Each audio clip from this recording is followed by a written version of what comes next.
আবার বিষ্ণু বললেন সূরা কাফের প্রথম 10 আয়াত, যে ব্যক্তি জুমার দিন তেলাওয়াত করবে উসিমা মিন ফিতনাতিদ দাজ্জাল, তারে দাজ্জালের ফিতনা থেকে বাঁচিয়ে দিবে কে? আবার এই সূরাটা যে জুমার দিন তেলাওয়াত করবে 2 জুমার মাঝখানটারে আলোকিত করে দিবে কে?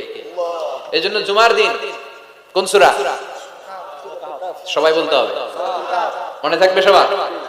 এরপর আত-তাবকির ইলাল মসজিদ, মসজিদে আগে আগে যাওয়া, আমরা আগে আগে যাওয়ার চেষ্টা করব। এরপর আল মাশিউ আলাল আকদাম, পায়ে হেঁটে যাওয়া সুন্নাহ। পায়ে হেঁটে, দূরের জায়গা হলে cycle, Honda, CNG, private car দিয়ে আপনি যেতে পারেন, সমস্যা নাই। যদি সুযোগ হয় পায়ে হেঁটে যাবেন, এটাতে সওয়াব বেশি না কম? এরপরে আদম তাখাত্তি রিকাবান নাস, মানুষের ঘাড় ডিঙ্গিয়ে যাওয়াকে বিশ্বনবী নিষেধ করেছেন। অনেকে আসে দেরিতে যেতে চায়, আগে আসে না নাই? জুমার দিন আসছে সবার শেষে, মানুষের ঘাড়টা ডিঙ্গিয়ে সামনের কাতারে যেতে চায়। এই মসজিদটা সবার, এখানে কাউকে কষ্ট দিয়ে ধাক্কা মেরে নিজের সামনে যাওয়া যাবে না। There is no difference between black and white, upper and lower, between the richer section of the society and poorer section of the society, between the prime minister, between the president and rickshaw puller, labor and factory worker. Everyone is completely equal, totally equal, 100% equal in the eyes of Islam. চিল্লায় কোন ঠিক কি না? ইসলাম বলে সাদা কালোয় পার্থক্য নাই, ধনী গরিবে পার্থক্য নাই, প্রধানমন্ত্রী, প্রেসিডেন্ট, কুলিওয়ালা, ঠেলাওয়ালা, দিন মজুর, ফ্যাক্টরি ওয়ার্কারের মধ্যে পার্থক্য নাই। পার্থক্য এক জায়গায়, ইন্না আকরামাকুম ইনদাল্লাহি আতকাকুম, যার হৃদয়ের মধ্যে আল্লাহর ভয় বেশি, সেই কিয়ামতের দিন হবে সেরা। ঠিক কি না? এজন্য মসজিদে সবার জন্য জায়গা সমান। আপনি কাউকে ডিঙ্গিয়ে ধাক্কা মেরে সামনে যেতে চাইবেন না। বিশ্বনবী জুমার খুতবা দিচ্ছেন, শুনতেছেন? জুমার খুতবা দিচ্ছেন, তিনি দেখলেন পেছন থেকে একজন সব সাহাবীদেরকে ঘাট ডিঙ্গিয়ে আসতেছেন। বিশ্বনবী বলেন, এজলিস, বসো মিয়া, ফাকাদ আদাইতা ওয়া আনাইত, আসছো দেরি করে আবার সবারে কষ্ট দিচ্ছ, আসছো দেরি করে আর কষ্ট দিচ্ছ সবাইকে। এজলিস, যেখানেই জায়গা পেয়েছো ওখানেই বসে যাও। এজন্য গ্যাপ পেলে যেয়ে বসবেন, কিন্তু ধাক্কা ধাক্কি করে জায়গা নাই, অন্যজনের কষ্ট দেওয়া যাবে না। এরপরে দুখুলুল মসজিদে রাকাতাইন, মসজিদে যখন প্রথমে ঢুকবেন তখনই 2 রাকাত পড়বেন। কয় রাকাত? ক্বাবলাল জুমা বাদাল জুমা নিয়ে অনেকে প্রশ্ন করে, খেয়াল রাখবেন, ক্বাবলাল জুমা সহিহ সুন্নাহর আলোকে এটা অনির্ধারিত, এটা সুনির্ধারিত নয়। মা কুদ্দিরা রাকাত, আপনার যতটুকু সম্ভব হয় 2-2 করে। আপনি মসজিদে গিয়েছেন, এখনো খুতবা শুরু হয় নাই, 2 রাকাত পড়লেন। দেখেন খতিব আসে নাই, তো আরো 2 রাকাত পড়েন। খতিব হুজুর এখনো আসে নাই, তো আরো 2 রাকাত পড়েন। 2, 4, 6, 8 যত মনে চায় পড়েন, এটা অনির্ধারিত। 2-2 করে ইচ্ছা মতো পড়বেন। আর বাদাল জুমা হচ্ছে 4 রাকাত পড়া সুন্নাহ। কয় রাকাত? যদি মসজিদে পড়েন, আর বাড়িতে যে বললে 2 রাকাত।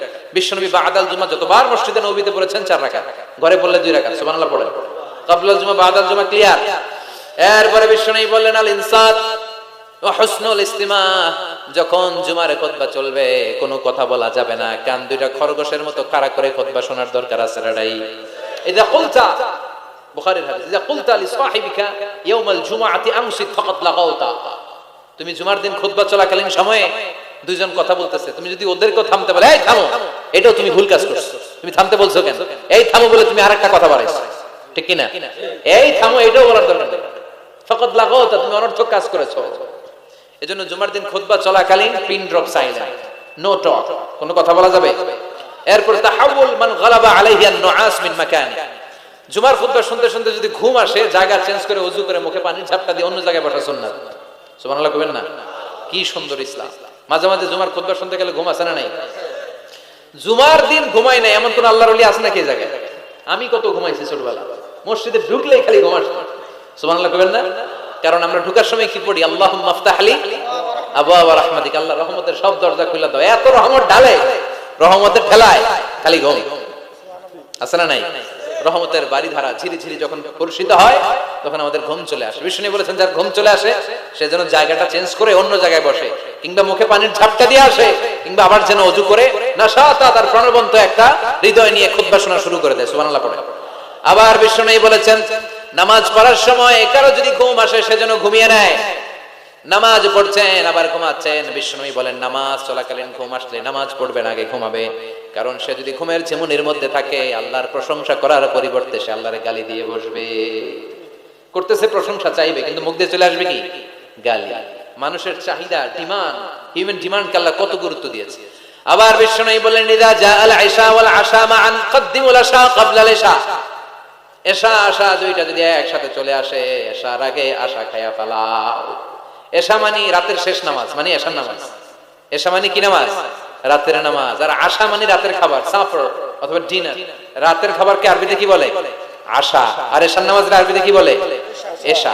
তো বিশ্বনবী বললেন এশা আর আশা দুইটা যদি একসাথে আসে, আগে আশা খাইয়া লও, পরে এশা বইরো। কারণ আশা ধুইয়া মানে বিরিয়ানির প্যাকেট থেকে যদি নামাজে দাঁড়াও, মন চলে যাবে ওইখানে, কি রে আমি কি ঠ্যাং পাইলাম না রান পাইলাম, খাবার কি গরম না ঠান্ডা, আমার প্যাকেট আছে তো না নিয়ে গেল কেউ, টেনশন আছে না নাই?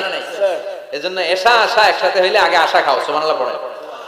এরপরে বিশ্বনবী বললেন বেশি বেশি দোয়া করবা। জুমার দিন দোয়া করলে কবুল করে কে?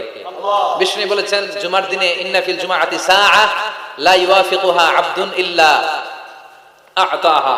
জুমার দিনে এমন একটা মুহূর্ত বা ক্ষণ আছে, ওই মুহূর্তে যে যাই চাবে আল্লাহ তাই দিয়ে দিবেন। নামাজের আগে, কেউ বলেছে নামাজের পরে। সবচেয়ে গ্রহণযোগ্য মতামত হচ্ছে আসরের সালাতের পরে মাগরিবের আগ পর্যন্ত, বিশেষ করে ক্বাবলা গুরুবি শামস, সূর্য ডোবার আগের যে অন্তিম মুহূর্তটা, ওই মুহূর্তে আপনি আল্লাহর কাছে যাই চাবেন আল্লাহ তাই দিয়ে আপনাকে ধন্য করে দিবেন। তাহলে জুমার দিনের গুরুত্ব আছে না নাই? এই সুন্নতগুলো পালন করা যাবে, আগে আগে জুমার নামাজে যাওয়া যাবে, জুমার খুতবায় অংশগ্রহণ করা যাবে। তো এই জুমার খুতবাগুলো নিজেদের জীবনের জন্য পাথেয় হিসেবে সংগ্রহ করতে হবে। আর খতিব সাহেব যারা আছেন তারা কনস্ট্রাকটিভ, গঠনমূলক উপায়ে এই জুমার খুতবা দ্বারা সমাজটাকে আলোকিত করবেন। আমরা যেন কোরআনের আলোকে নিজেদেরকে আলোকিত করতে পারি, সমাজটারে আলোকিত করতে পারি, গোটা বিশ্বটারে আলোকিত করতে পারি। আল্লাহ তুমি তৌফিক দাও। আরো জোরে পড়ি আমিন। যতগুলো কথা বলেছি কোরআন সুন্নাহর আলোকে বলেছি, বানিয়ে কিছু বলি নাই।